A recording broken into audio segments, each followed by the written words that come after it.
ஆயுர்வேதம் ஒரு பொக்கிஷம், நம் ஆயுள் நீட்டக்கும் அற்புதம். டாக்டர் ஸ்ரீவர்மாஸ். அளவற்ற அருளாளனும் நிகரற்ற அன்புடையவனுமாகிய எல்லாம் வல்ல இறைவனின் திருநாமம் போற்றி துவங்குகிறேன். மறவோம் ரிமெம்பரிங் பாபுஜி அண்ட் பிரதர்ஸ் என்ற இந்த அற்புதமான நிகழ்வை ஏற்பாடு செய்திருக்கிற கமல் பண்பாட்டு மையத்தினுடைய தலைவர், அருமை சகோதரர், மக்கள் நீதி மையத்தினுடைய தலைவர், கலைஞானி கமலஹாசன் அவர்களே, இங்கே தலைமை தாங்கி நடத்தி விடைபெற்று சென்றிருக்கிற தமிழக மாண்புமிகு முதலமைச்சர் அருமை சகோதரர் மு.க. ஸ்டாலின் உள்ளிட்ட அமைச்சர் பெருமக்களே, விழாவிலே பங்கேற்று வரவேற்பை ஏற்றிருக்கிற எழுத்தாளர் அருமை சகோதரர் செல்வேந்திரன் ஐயா அவர்களே, அருமை சகோதரர் தமிழக வாழ்வுரிமை கட்சியினுடைய தலைவர் பேரன்புக்குரிய வேல்முருகன் ஐயா அவர்களே, கொங்கு மக்கள் தேசிய கட்சியினுடைய சார்பில் உரையாற்றி அமர்ந்திருக்கிற ஈஆர் ஈஸ்வரன் அவர்கள் சார்பில் உரையாற்றி அமர்ந்திருக்கிற அருமை சகோதரர் அவர்களே, மனிதநேய மக்கள் கட்சியினுடைய பெருமைக்குரிய தலைவர் பேராசிரியர் ஜவாஹிர்லா சாஹிப் அவர்களே, எனக்கு முன்பு உரையாற்றி அமர்ந்திருக்கிற இந்திய கம்யூனிஸ்ட் கட்சியினுடைய மாநில செயலாளர் தோழர் வீரபாண்டியன் ஐயா அவர்களே, மார்க்சிய கம்யூனிஸ்ட் கட்சியினுடைய மாநில செயலாளர் பேரன்புக்குரிய தோழர் சண்முகம் ஐயா அவர்களே, உரையாற்றி சென்றிருக்கிற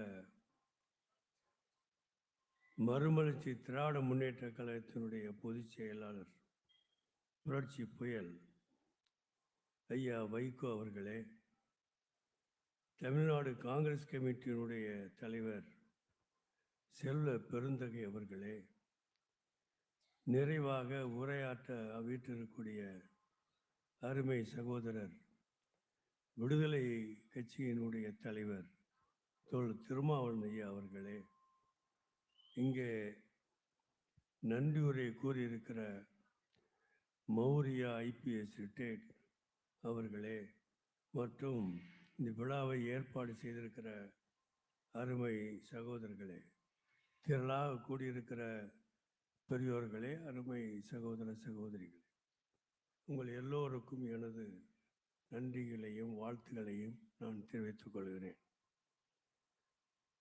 மறவோம் ரிமெம்பரிங் பாபுஜி அண்ட் பிரதர்ஸ் என்ற ஒன்று கமல் பண்பாட்டு மையின் நிகழ்வு என்று ஏற்பாடு செய்துதான் இந்த சிறப்பான நிகழ்ச்சி இன்று நடந்து கொண்டிருக்கிறது. மகாத்மா காந்தி, அண்ணல் காந்தி, அகிம்சா மூர்த்தி என்று வரலாற்றை நாம் சொல்லிக் கொண்டிருக்கிறோம். அவரை அவ்வப்போது நினைவுபடுத்தி கொண்டிருக்கிறோம். ஆனால் அவரை மறக்க வேண்டும் என்றும் அவர் பேரில் உள்ள திட்டங்களை எல்லாம் இல்லாமல் ஆக்க வேண்டும் என்றும் இன்று மத்தியிலே ஆளக்கூடிய அரசை சார்ந்தவர்கள் முயற்சி செய்து கொண்டிருக்கிறார். இந்த நிலையை சரியாக புரிந்து கொண்டுதான் மக்கள் நீதி மையத்தினுடைய பெருமைக்குரிய தலைவர் கலைஞானி கமலஹாசன் ஐயா அவர்கள் இந்த நிகழ்ச்சியை மிக சிறப்பாக உருவாக்கி நடத்தி கொண்டிருக்கிறார். அதுவும் மதுரையிலே நடத்தி கொண்டிருக்கிறார்.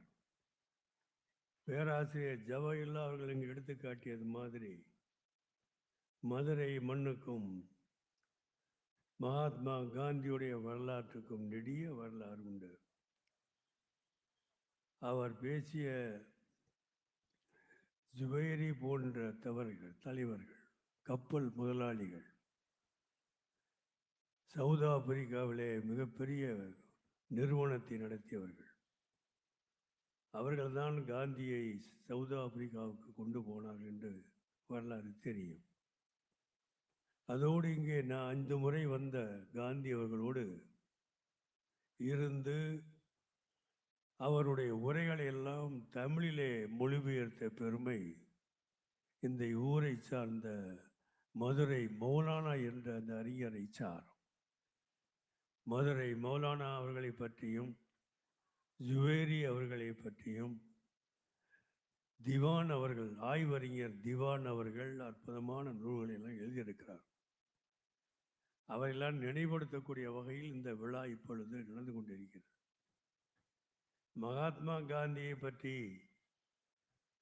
நான் சொல்லி நீங்கள் தெரிய வேண்டிய அவசியமில்லை. ஆனால் 3 செய்திகளை மட்டும் உங்கள் கவனத்துக்கு வைக்க விரும்புகிறேன். 1, மகாத்மா காந்தி சத்தியத்தை நிலைநிறுத்துவதற்காக வாழ்நாள் முழுவதையும் செலவழித்தவர். அதற்காக வேண்டிய சத்தியாகிரகம் நடத்தியவர். சத்தியாகிரகத்தினுடைய அம்சம் என்ன என்றால், அட்டூழியங்களை, அதிபதிகளை எதிர்த்து நிற்கக்கூடியவர்கள், எதிர்க்கும் போது வரக்கூடிய தாக்குதல்களை தாங்கிக் கொண்டு பொறுத்து கொண்டு அந்த அட்டூழியத்தை அழிப்பதற்கான முயற்சி செய்வதுதான் சத்தியாகிரகம். எதிர்த்து தன்னை அடிப்பவரை, தாக்குவரை எதிர்த்து எந்த ஒரு காரியத்தை செய்யக்கூடாது என்பதுதான் சத்தியாகிரகம். இதைத்தான் முதலாக உலகத்திற்கு கற்றுக் கொடுத்தவர் மகாத்மா காந்தி அவர். இது புதுசு உலகத்திலே.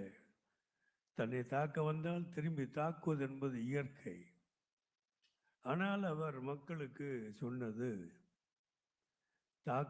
தாக்கினாலும் நம்மை அடக்க நினைத்தாலும் அவர் மீது எந்த காழ்ப்புணர்ச்சியும் கொள்ளாமல் பொறுத்து கொண்டு அதை எதிர்நோக்கி நிற்க வேண்டும் என்றுதான் அவர் கற்பித்தார். இதுதான் உலகத்திற்கு புதுமையாக இருந்தது. இதைத்தான் எதிர்க்க முடியாமல் பிரிட்டிஷ் ஏகாதிபத்தியம், சூரியனே அஸ்திகா ஏகாதிபத்தியம் ஆண்ட பிரிட்டிஷ் ஏகாதிபத்தியம் இந்த நாட்டை விட்டு வெளியேறியது என்று சொன்ன அந்த சத்தியாகிரகம் தான்.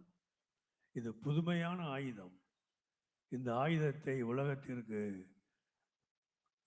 தெரிவித்து அதனை வெற்றி பெற செய்து நமக்கு வரலாற்று சாதனமாக வழங்கி கொண்டு சென்றவர் மகாத்மா காந்தி அவர்கள். 2வது முக்கியமான செய்தி என்ன என்று சொன்னார், மகாத்மா காந்தி என்பவர் இந்து மதத்தை சரியாக புரிந்து கொண்டவர். அதே நேரத்திலே அவர் சொன்னது என்ன என்று சொன்னார், ஈஸ்வர் அல்லாஹ் தேரே நாம், மஸ்ஜித் மந்திர் தேரே தாம். ஆண்டவனை ஈஸ்வர் என்று அழைத்தாலும் அல்லாஹ் என்று அழைத்தாலும் உன்னுடைய பெயர்தான். மசூதியும் பள்ளிவாசலும்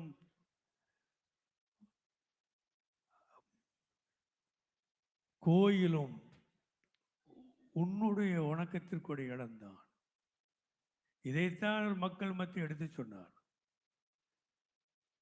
ஈஸ்வர் அல்லாஹ் தேரே நாம், மஸ்ஜித் மந்திர் தேரே தாம், உன்னுடைய வணக்கத்தலம் என்று இதனை மக்களுக்கு எடுத்து சொன்னார்.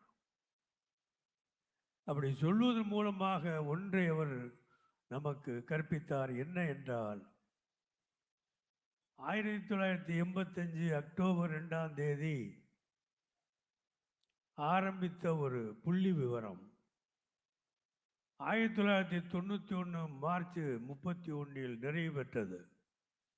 இது anthropological survey of India constitutional statutory body செய்த ஒன்று. கல்கத்தாவில் உள்ள தலைமை நிலையம். இது எடுத்த புள்ளி விவரம் இந்தியாவிலே 4296 சமுதாயங்கள் இந்தியாவிலே இருக்கின்றன. 4296 சமுதாயங்கள், கம்யூனிட்டிஸ். இந்த 4296 சமுதாயங்கள் முஸ்லிம்கள் இருக்கிறார்கள், இந்துக்கள் இருக்கிறார்கள், கிறிஸ்தவர்கள் இருக்கிறார்கள். இது அத்தனை சமுதாய மக்களும் வாழக்கூடிய நாடுதான் இந்த நாடு. உலகத்தில் இப்படிப்பட்ட நாடே கிடையாது. 4896 சமுதாயங்கள் வாழக்கூடிய ஒரு நாடு உலகத்திலே எங்காவது இருக்கின்றால் இல்லை. இதுதான் இந்தியா. இந்த நாட்டில் தான் இருக்கிறார். இப்படிப்பட்ட மக்கள் திரளாக வாழக்கூடிய இந்த நாட்டிலே பின்பற்ற வேண்டிய கொள்கை என்று சொன்னால், எனக்கு முன்பு பேசிய கம்யூனிஸ்ட் இயக்கத்தை சேர்ந்த அருமை சகோதரர் சொன்னிய மாதிரி சகோதரத்துவம், சமத்துவம், அதுதான் பின்பற்றப்பட வேண்டும். ஒற்றுமையில் வேற்றுமை, வேற்றுமையில் ஒற்றுமை, ஒற்றுமையில் வேற்றுமையில் ஒற்றுமை காண்பது, யூனிட்டி இன் டைவர்சிட்டி என்கிற இந்த கொள்கையை, இதுதான் சமத்துவம், இதுதான் சகோதரத்துவம், இதுதான் மனிதத்துவம் என்று போதித்த பெருமை மகாத்மா காந்தி அவர்களுக்கு உண்டு. இப்படிப்பட்ட உயர்ந்த தத்துவங்களை அவர்கள் நமக்கு போதித்த காரணத்தினாலே தான் அவர் வாழ்ந்த காலத்தில் இந்தியாவில் உள்ள பல பேரும் அவரை வர்ணிப்பதை இது பழக்கமாக கொண்டிருந்த வரலாற்று செய்தி உண்டு. பாபா காந்தி இந்து கா குரு, முசல்மானு கா பீர், ஷா ஃபக்கீர். இந்துக்களுக்கு அவர் குருவாக இருந்தார், முசல்மான்களுக்கு அவர் பீராக, ஸ்பிரிச்சுவல் லீடராக இருந்தார். எல்லா மக்களுக்கும், இறைவனை தேடக்கூடியவர்களுக்கெல்லாம் அவர் கிங்காக இருந்தார், அரசனாக இருந்தார் என்று பாராட்டுவது, போற்றுவது இந்த நாட்டுடைய பழக்கமாக இருந்தது.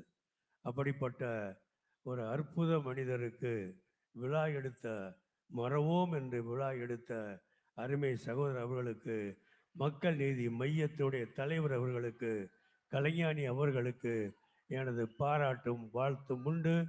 ஒவ்வொரு ஆண்டும் இதோடு நிறுத்திவிடாமல் ஒவ்வொரு ஆண்டும் இந்த மாதிரியான விழாக்களை நடத்துங்கள்.